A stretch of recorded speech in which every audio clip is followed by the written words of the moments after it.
الرجيم بسم الله الرحمن الرحيم يا أيها الذين آمنوا اتقوا الله حق تقاته ولا تموتن إلا وأنتم مسلمون وقال النبي صلى الله عليه وسلم من قال لا إله إلا الله دخل الجنة أو كما قال عليه الصلاة والسلام.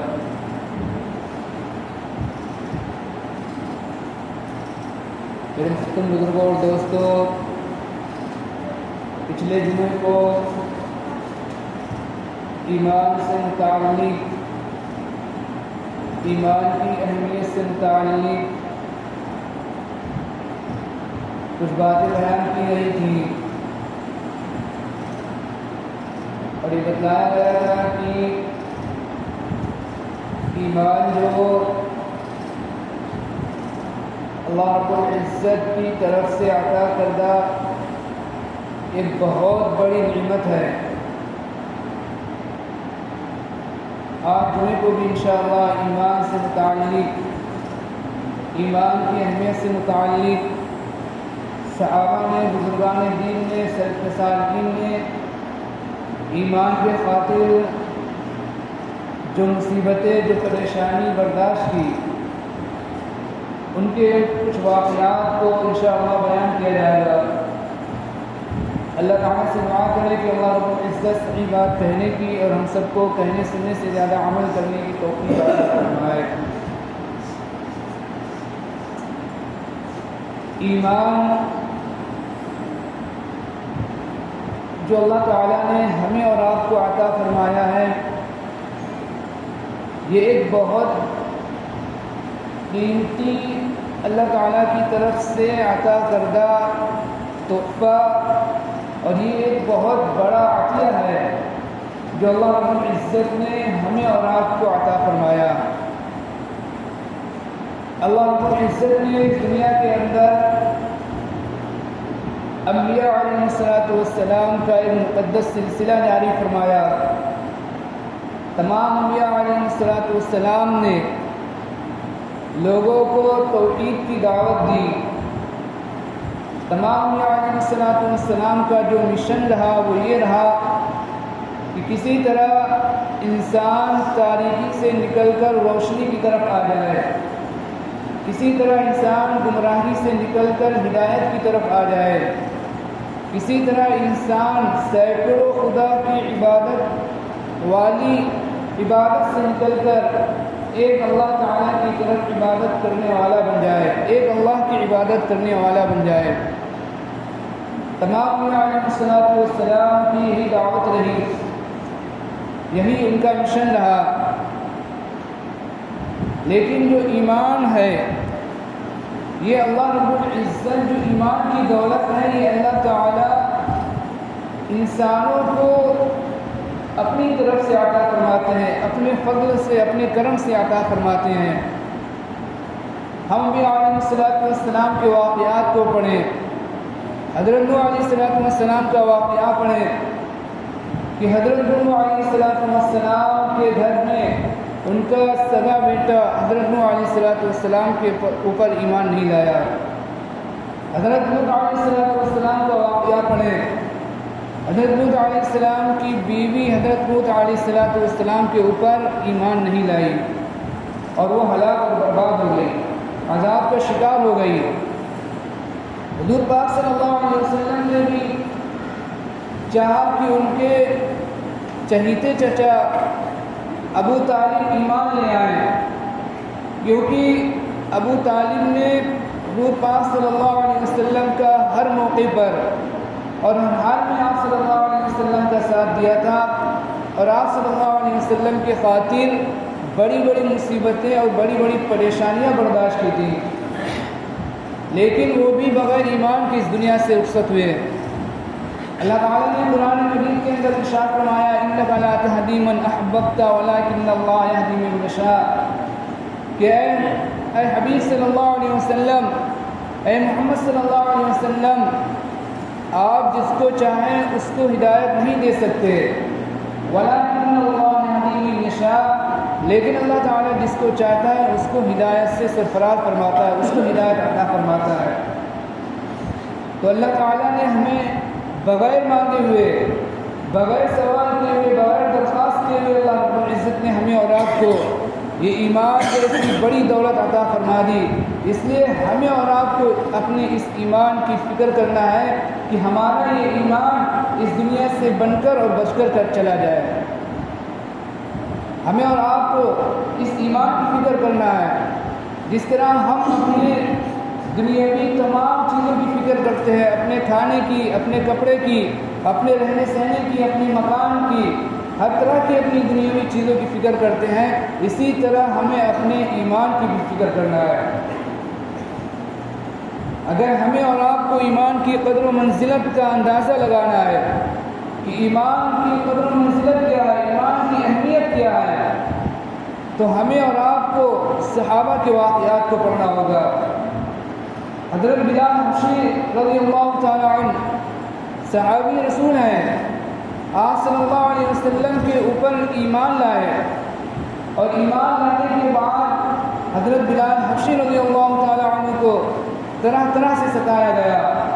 حضرت بلال حبشی رضی اللہ تعالیٰ عنہ کو مکہ کی پتھریلی زمین کے اوپر گھسیٹا گیا، لوگ خود بھی گھسیٹتے، دوسروں سے بھی گھسیٹواتے۔ حضرت بلال حبشی رضی اللہ تعالیٰ عنہ کو گرمی میں تپتی ہوئی دھوپ کے اندر ان کو گرم ریت کے اوپر لٹا دیا جاتا اور سینے کے اوپر ایک بھاری چٹان رکھ دی جاتی تاکہ آپ جو حرکت نہ کر سکیں،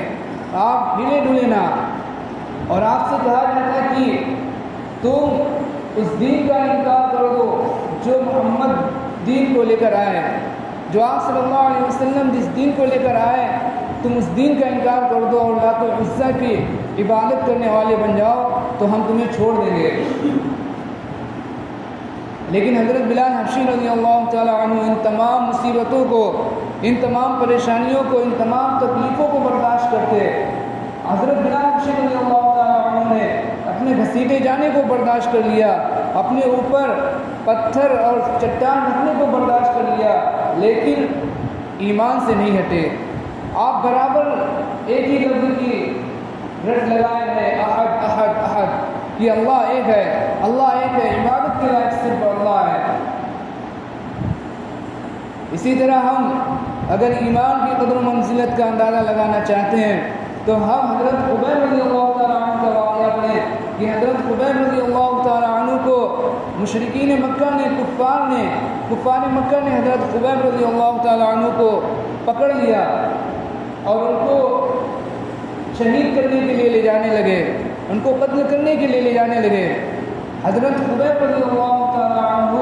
ان کے ساتھ جا رہے ہیں، لیکن چہرے کے اوپر ذرہ برابر بھی کوئی شکن نہیں، کوئی پریشانی نہیں، نہایت سنجیدگی کے ساتھ ان کے ساتھ چلے جا رہے ہیں۔ نہ زبان کے اوپر کوئی شکوہ شکایت ہے، نہ کوئی واہ ویلا ہے، نہ کوئی ان سے درخواست کی ہے، نہ کوئی جان بخشی کی کوئی درخواست کی، کچھ بھی نہیں، بغیر اس کے، بغیر واہ ویلا کے، بغیر کسی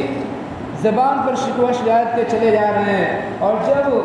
ان کو قتل کی جگہ لے جایا جانے لگا، جہاں ان کو شہید ہونا تھا، شہید کرنا تھا کفار کو، اس جگہ پر پہنچے تو حضرت خبیب رضی اللہ تعالیٰ عنہ نے کہا کہ مجھے 2 رکعت نماز ادا کر لینے دو۔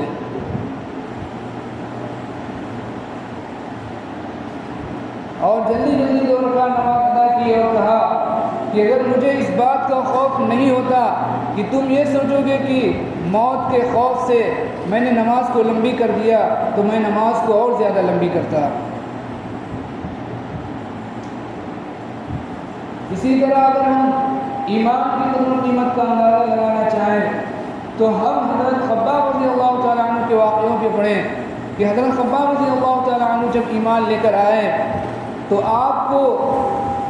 زرہ، جو لوہے کی زرہ پہنا دی جاتی، اور لوہے کی زرہ پہنانے کے بعد آپ کو جو دھوپ کے اندر، چٹلانے دھوپ کے اندر بچا دیا جاتا، اور کبھی لوہے کی سلاخیں جو انگاروں کے اندر، آگ کے اندر دہکائی جاتی اور اس سے حضرت خباب رضی اللہ تعالیٰ عنہ کے جسم کو داغا جاتا۔ تو کبھی حضرت خباب رضی اللہ تعالیٰ عنہ کو انگاروں کے اوپر دہتے ہوئے انگاروں کے اوپر لٹا دیا جاتا، یہاں تک کہ وہ انگارے آپ کے خون سے اور آپ کی چربی سے کیا ہو جاتے؟ ٹھنڈے ہو جاتے، بجھ جاتے۔ اسی طرح اگر ہمیں ایمان کی قدر و قیمت کا اندازہ لگانا ہے، ایمان کی قدر و قیمت کا پتہ کرنا ہے، ایمان کی اہمیت کا اندازہ لگانا ہے،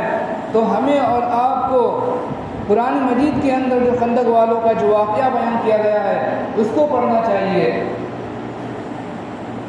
کہ جب کچھ لوگ مسلمان اپنے ایمان کے اوپر قائم رہے، اپنے اسلام کے اوپر قائم رہے، ایمان کے اوپر قائم رہے، جو مشرکین حکمراں تھے اس وقت کے، انہوں نے ان کو ایمان سے پھیرنے کی کوشش کی، یہاں تک کہ ان کو ایمان سے پھیرنے کے لیے انہوں نے ایک خندق کھودی۔ ایک خندق کھودنے کے بعد اس خندق کے اندر آگ کو بھڑکایا گیا، آگ کو جلائی گئی اور سارے کے سارے ایمان والوں کو اس خندق کے اندر ڈال دیا گیا۔ تمام ایمان والوں نے اس خندق کے اندر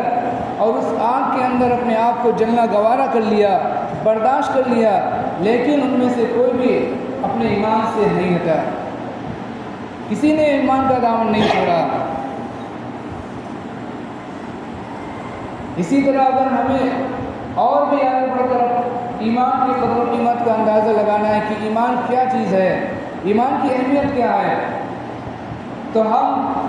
فرعون کی جو کنیز تھی ہم اس کے واقعوں کو پڑھیں کہ فرعون کی کنیز اللہ تعالیٰ پر اور اللہ کے رسول حضرت موسیٰ علیہ السلام کے اوپر جب ایمان لے آئی اور فرعون کو جب یہ پتہ چلا تو فرعون نے اس کو ایمان سے روکنے کی کوشش کی، اور اس کنیز کی دو بچیاں تھیں، ایک دودھ پیتی بچی تھی اور ایک تھوڑی بڑی بچی تھی۔ فرعون نے اس سے ایمان کو چھوڑنے کو کہا لیکن اس نے انکار کر دیا، ایمان کو چھوڑنے سے انکار کر دیا۔ تو فرعون نے ایک ہانڈی منگوائی اور ہانڈی منگوانے کے بعد اس ہانڈی کے اندر تیل ڈالا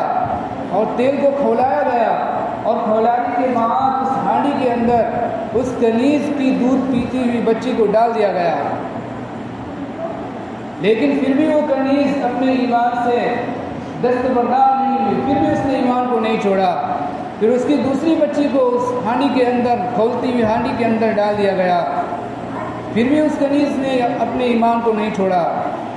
پھر اس کے بعد اس کنیز کو بھی اس کھولتی ہوئی ہانڈی کے اندر ڈال دیا گیا، تو اس کنیز نے اپنے سامنے اپنی بچیوں کو تیل کے اندر کھولتے ہوئے تیل کے اندر بھوننا تو اس نے گوارا کر لیا اور خود بھی اپنے آپ کو جلنا اس نے برداشت کر لیا، لیکن اس نے اپنے ایمان کو نہیں چھوڑا۔ اسی طرح اگر ہم ایمان کی قدر و قیمت کا اور اندازہ لگانا چاہیں، ایمان کی اہمیت کا اندازہ لگانا چاہیں کہ ایمان کتنی بڑی دولت ہے جو اللہ تعالیٰ نے ہمیں اور آپ کو بغیر مانگے عطا فرما دی، تو ہم فرعون کی جو ملکہ ہے حضرت آسیہ رضی اللہ تعالیٰ عنہ ان کا واقعہ پڑھیں کہ جب حضرت آسیہ رضی اللہ تعالیٰ عنہ اللہ تعالیٰ پر اور حضرت موسیٰ علیہ السلام کے اوپر ایمان لے آئی اور فرعون کو پتہ چلا تو فرعون نے ان کو بھی نہیں چھوڑا اور ان کو بھی کیا کرا، ان کو بھی ہلاک کر دیا، ان کو بھی موت کا، ان کے لیے بھی موت کا حکم جاری کر دیا۔ انہوں نے موت کو تو قبول کر لیا لیکن اپنے ایمان سے وہ